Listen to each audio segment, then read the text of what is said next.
नमस्कार। आखिर क्यों अखिलेश यादव, बहन मायावती जी और तेजस्वी यादव और भी जो दूसरे एससी एसटी और ओबीसी समाज के नेता हैं, वह आखिर क्यों एक स्टेज पर एक साथ नजर नहीं आते हैं? आखिर क्यों बीजेपी और कांग्रेस में रहकर उनके साथ उनका एजेंडा चलाने में मदद करते हैं? 1990 में ओबीसी समाज सामाजिक और राजनीतिक ताकत के रूप में उभरा। इस शक्ति को तोड़ने के लिए 1993 में सुप्रीम कोर्ट ने ओबीसी आरक्षण में क्रीमी लेयर लागू कर ओबीसी समाज को दो भागों में विभाजित कर दिया। ओबीसी एससी एसटी वोटों के बदौलत भारत में नए राजनीतिक समीकरण ने जन्म लिया। बीएसपी, एसपी, आरजेडी और जेएम जैसी पार्टियां राजनीतिक ताकत बनकर उभरी। ओबीसी एससी एसटी संगठित होकर वोट कर रहे थे।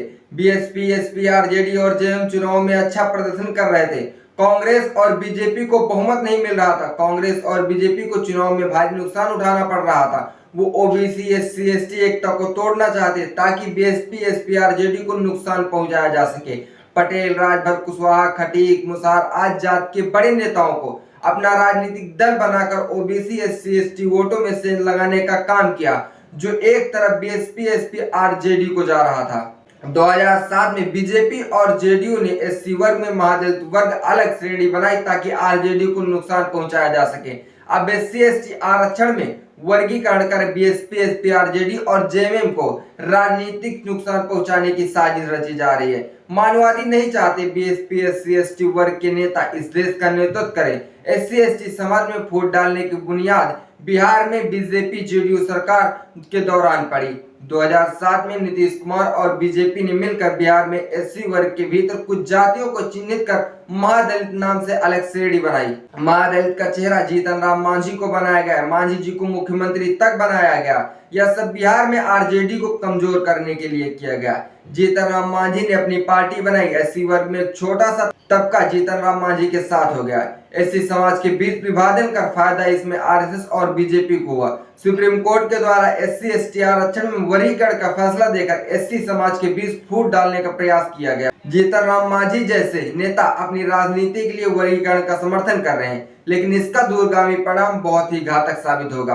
पहला विभाजन ब्राह्मण, क्षत्रिय, वैश्य, शूद्र और आदिवासी किया गया। दूसरा विभाजन महादलित किया गया। तीसरा विभाजन एससी एसटी आरक्षण में वर्गीकरण करने की तैयारी और चौथा विभाजन ओबीसी आरक्षण में वर्गीकरण करेंगे। अगर एससी एसटी आरक्षण में वर्गीकरण करने में कामयाब हो गए, कुछ जातियों पर यह आरोप लगाना कि वो अन्य जातियों का आरक्षण अकेले छीन रहे हैं, यह आरोप पूरी तरह से निराधार है। बिना प्रमाण के इतना बड़ा आरोप कैसे लगाया जा सकता है? एससी वर्ग में चमार, पासी, धोबी, कोरी जात की आबादी 80% से ज्यादा है। शिक्षा के क्षेत्र में इन जातियों ने खुद को साबित किया है। समस्या आरक्षण हड़पने की नहीं, समस्या जागरूकता और शिक्षा की है। जो जातियां पिछड़ी रह गई हैं, उनमें साक्षरता दर काफी कम है। शिक्षा और व्यापार भी पिछड़े हैं। आज भी परंपरागत जातीय पेशे से जुड़े हैं। बड़ी आबादी वाली जातियों पर आरक्षण हड़पने का आरोप लगाकर आरक्षण में वर्गीकरण करना समाज में फूट डालने के अलावा कुछ नहीं है। वर्गीकरण के बाद इन जातियों को आरक्षण का लाभ नहीं मिलेगा। नॉट फाउंड सुटेबल की तलवार लटकाकर इनका अंगूठा काट लिया जाएगा। क्या एससी एसटी ओबीसी समाज के नेता कभी एक साथ आकर मनुवाद और जातिवाद के खिलाफ लड़ाई लड़कर सामाजिक न्याय दिलाएंगे? अपनी कुर्सी के चक्कर में एक दूसरे से लड़ते रहेंगे और इसका फायदा बीजेपी कांग्रेस को मिलता रहेगा। इस बात का जवाब कमेंट बॉक्स में कमेंट करके जरूर दें। देखते रहिए हालचाल। जय हिंद।